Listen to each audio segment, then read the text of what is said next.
Hello everybody, it's Daryn Wood, and welcome back to another episode of The Gift of Gab, and I'm joined here by my wonderful and beautiful best friend, Allie Haugen. Say hello. Hey guys. All right, and today we're going to talk about all the changes made to the Sorcerer class from the 2014 Player's Handbook to the 2024 Player's Handbook. Yes, you're welcome. We did the hard work for you. We read both books, we compared them, and we made it easy, so all you have to do is just watch this video. So, first and foremost, spells known increases from 15 by level 20 to 22 by level 20. So more spells. This scales obviously with each level, but all in all, you do get some more spells. Sorcery points, you do get those at level 1 instead of level 2 now. They also added innate sorcery to level 1, which is an effect that lasts for 1 minute. You can use it twice per long rest. It's a bonus action to cast it. And while this is active, the spell save DC for your sorcerer spells increases by 1, and you also get advantage on attack rolls for your sorcerer spells.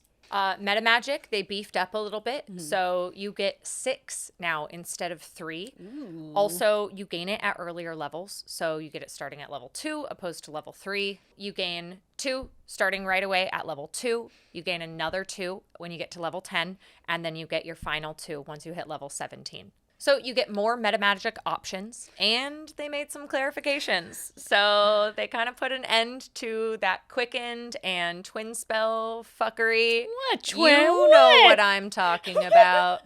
You know.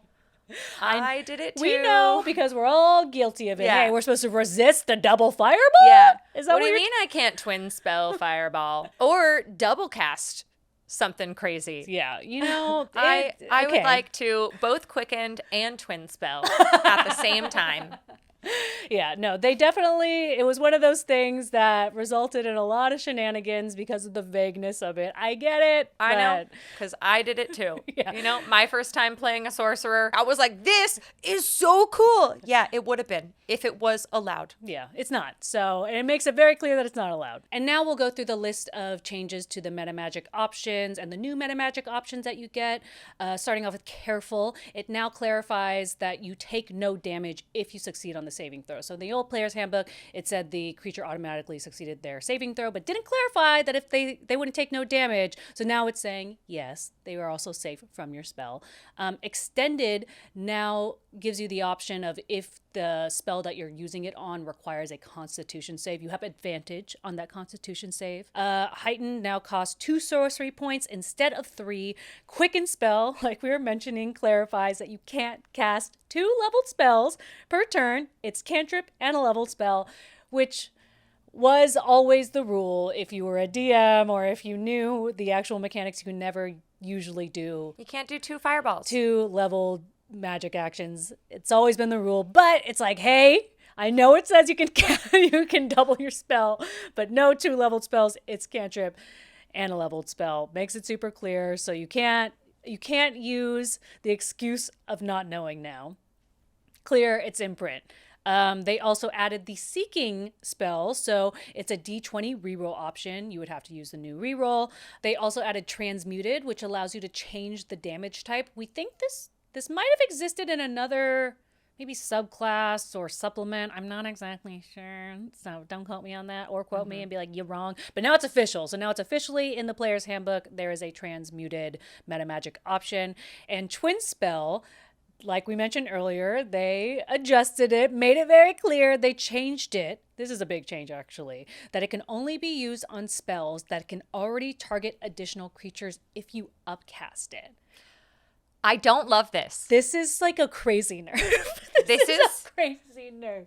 Because we were just as an experiment when we were first reading through this, we were looking at the spells that you can upcast or the spells that you would usually want to do for twin spelled. And we're like, oh my God, you can't add additional creatures to this if you upcast it. All of those are taken away from the option of twin spelling. Yeah, all the ones that just add damage instead of additional creatures, those are now nixed. Those are out. That's a big nerf to the twin spell. I don't like it at all. I'm very upset about it. I'm never playing Sorcerer again until the next time that I play Sorcerer. Yeah, you hear that? Wizard of the Coast? I quit. I quit Sorcerers from now on. Take that. You're going to miss me so much. Wow. So much. You're lost. So at level 5, you get Sorcerer Restoration, which is basically the Sorcerer's version of Arcane Recovery, but it's for Sorcerer points. So during a short rest, you recover Sorcerer points equal to half of your Sorcerer level. And it used to be a level 20 feature, and you would just get 4 back. But now you can do it much earlier, and you get half of your level back. Yeah, and I think that's like crazy that it was a level 20 feature. Yeah. It's just It's like, not cool enough to be level 20. It's just for gaining sorcery points. Like, yeah. we're okay. It's fine. And it's not it's not as much as 4. It is well once you get to level 8, I guess it is 4. Either way, that's crazy that it was a level 20 feature. LOL. Yeah.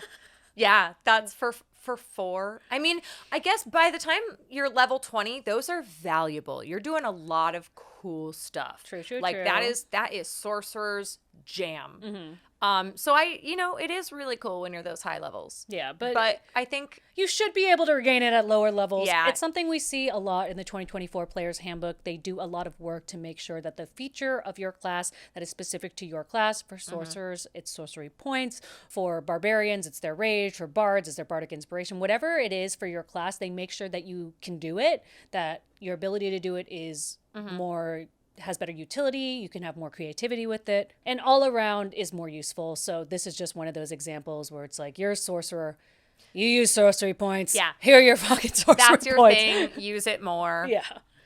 And I mean, it's not like you're ever going to exceed a number that is like unbelievable. I mean, you don't even have 6 sorcery points until level 17 anyway. Yeah, and it's it's once per long rest, so that's fine. That's so fair. It's fair.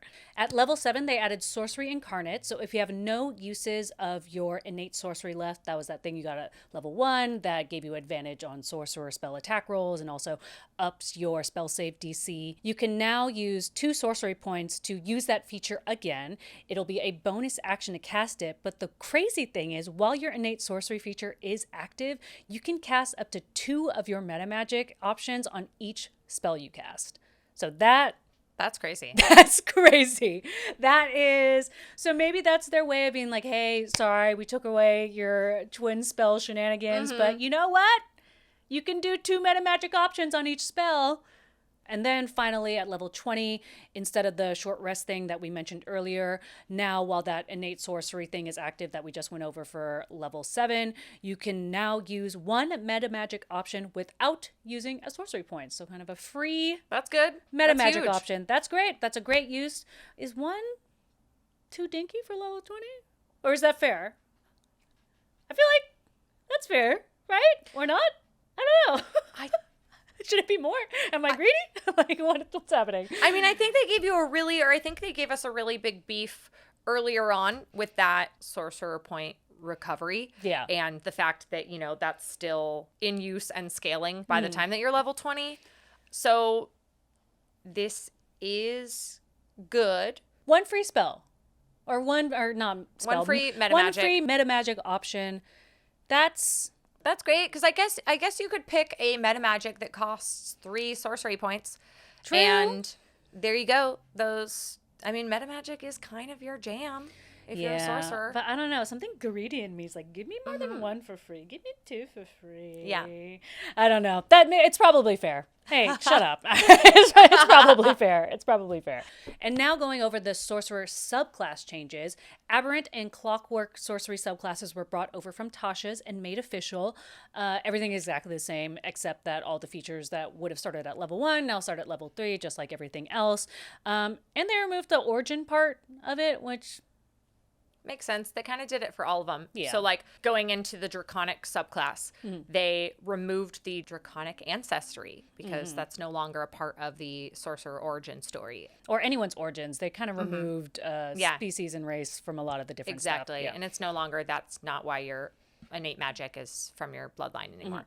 So you still get Draconic resilience, but they changed it from your AC being 13 plus your dex, and now it is 10 plus your charisma and dex. And they also added a Draconic subclass spell list. So before, the features were tied to whatever your Draconic ancestry was. You would get, features and spells specific to that. But now they just made a subclass list that you can choose from when it comes to your spells. So at level 6, you get elemental affinity. It used to cost a sorcerer point, and it was tied directly to your draconic ancestry, and it would last for an hour.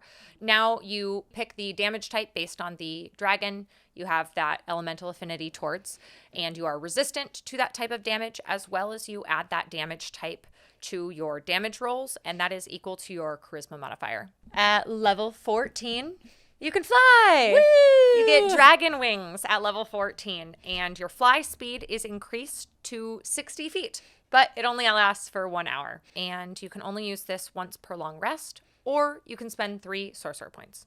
Yeah, so it used to be just your normal speed, like 30 feet, but now it doubled that, so that's Cool. nice. Level 18, it used to be Draconic Presence, which allowed you to use 5 sorcery points to charm or frighten people. Now it's Dragon Companions. So we mentioned this in a lot of other videos, but the 2024 Player's Handbook, it does a couple of things. It wants you to move and teleport. They want you to heal, and they want you to have a little guy. This is Sorcerer's little guy spell. So basically, it's just like a dragon elemental. So it's just an extra little guy that does attacks. And when you summon it, you can choose a resistance. And then you will also get that resistance as well. So that's pretty cool. But the cool thing is, if you spend 1 minute casting the spell, so you're doing it outside of combat or whatever, it won't require concentration to keep it up, which is huge. So if That's lovely. that is fucking amazing. And if you do that, then the dragon is around for 1 hour. So That's perfect.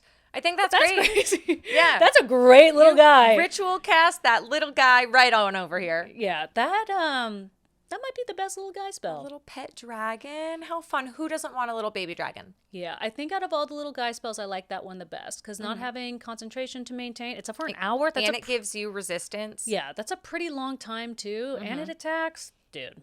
And if you're wondering what the stats are, it's in the book that has its own little stat block. It's a specific Dragon Companion little stat block, but I love it. This is great. Give us the little guys. You know what we want. Everyone wants a little guy, but they want a little guy that they don't feel bad about sending into battle, that they're not scared if it dies. So Yeah. that's why You can just resummon this little guy. He's fine. He's meant to be cannon fodder. yeah, he wants to die. Don't Yeah. you feel better Let him die with honor. for you? Let him have a tragic yet so heroic demise. And for the last sorcerer subclass, the wild magic subclass. So there were a couple changes made to this one. Yeah, so starting out, they changed when the wild magic surge is initiated. So it used to be if you rolled a 1, that causes you to roll on the wild magic surge table. Now it's if you roll a 20. So if you naturally crit, something good or bad is also going to happen. Yeah, I think a lot of reframing for the wild magic was pushed to make it a little more positive. There's a lot less punitive things, and they're like, yay, 20, also magic surge, instead of it being like, oh Yeah. no, wild magic surge. They're like, oh yay? Yeah, they changed the table a bunch in order to make or remove a lot of the negative effects. There are still some negative effects, but they've definitely tamed it down a little bit. So for the Wild Magic Surge table, there are some changes, way less options. There used to be 50 Wild Magic Surge options. Now there's 16. So that is Yeah. way, way, way less changes or way less options. And they made the options as a whole more positive than punitive.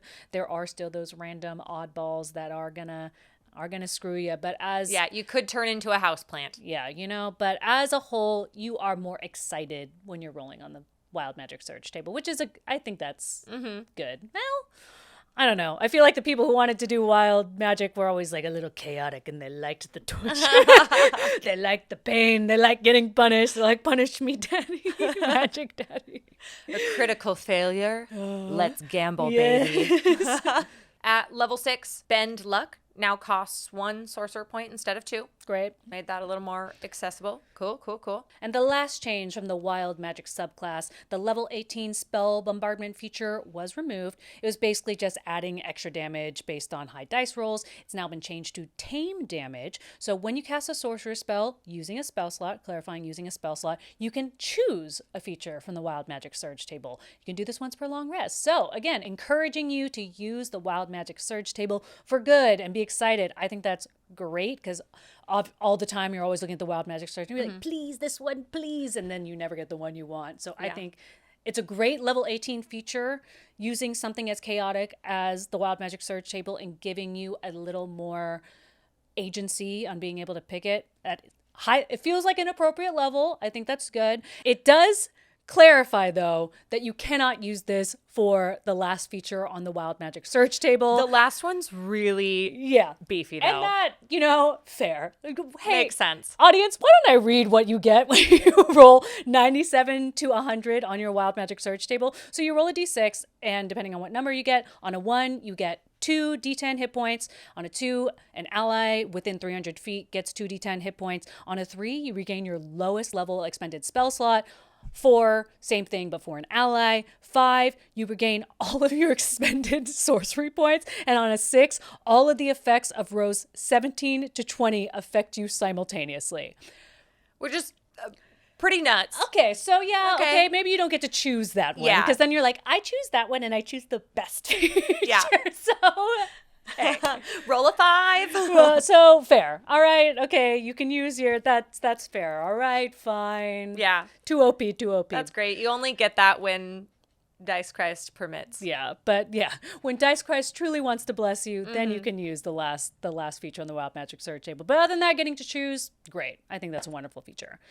But that is it for the Sorcerer class changes. If you guys like this video, we are doing one for every single class, so please check them out. Give us some love, and thank you for joining. Thank you for watching. We'll see you next time. Bye. Bye.